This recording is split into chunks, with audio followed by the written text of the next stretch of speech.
Да се истражи скандалот со фирмата поврзана со директорот на СОЗР Ивица Томовски, за која опозицијата објави дека земала тендери од општини и институции раководени од ВМРО ДПМН.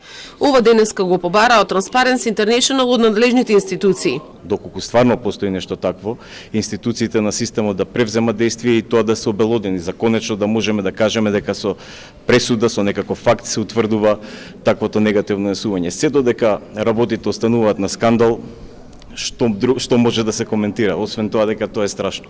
Представници на институциите кои присуствуваа на настанот организиран од невладината ја слушнаа оваа изјава. Државниот обвинител не даде изјава, додека и новоизбраниот претседател на ДКСК и државниот ревизор имаа свој став. ДКСК денови веќе расправа за корупцијскиот скандал поврзан со Томовски.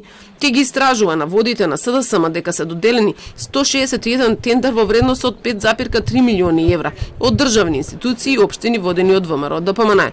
Од СДСМ тврдат дека завршиле кај фирмата Сити Логистик, чиј собственик во моментот на основање е Витомир Томовски, татко на Ивица Томовски, додека управител е Слободан Кутановски, за кој велат дека му е близок роднина.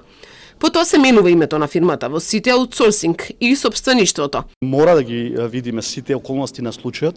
Во конкретниот случај се спомнуваат голем број на добиени тендери, значи треба да се оцени, да се утврди фактичката состојба, чива е фирмата, историјатот на фирмата и во кои институции има добиено тендер. Значи по отварање предмет, утврдување на фактичка состојба ќе оцениме. Службата за општи заеднички работи беше предмет на државна ревизија. Во овој момент ги одговараме за белешките на нацрт ревизорскиот извештај и верувам дека до крајот на годината ќе биде објавен конечниот ревизорски извештај со соодветно соопштение за медиумите.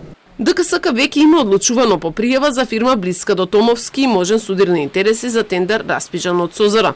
Ја запрела постапката, а случајот го решила откако Томовски донел изјава заверена на нотар во која ги негира обвинувањата. Ова било доволно за ДКСК, бидејќи за лажење во нотарска исправа кривично се одговара, а додатно Томовски при спроведувањето на тендерот потпишал и изјава за непостоење на судир на интереси, нешто на што е обврзан со закон. Доволно. Хвала многу.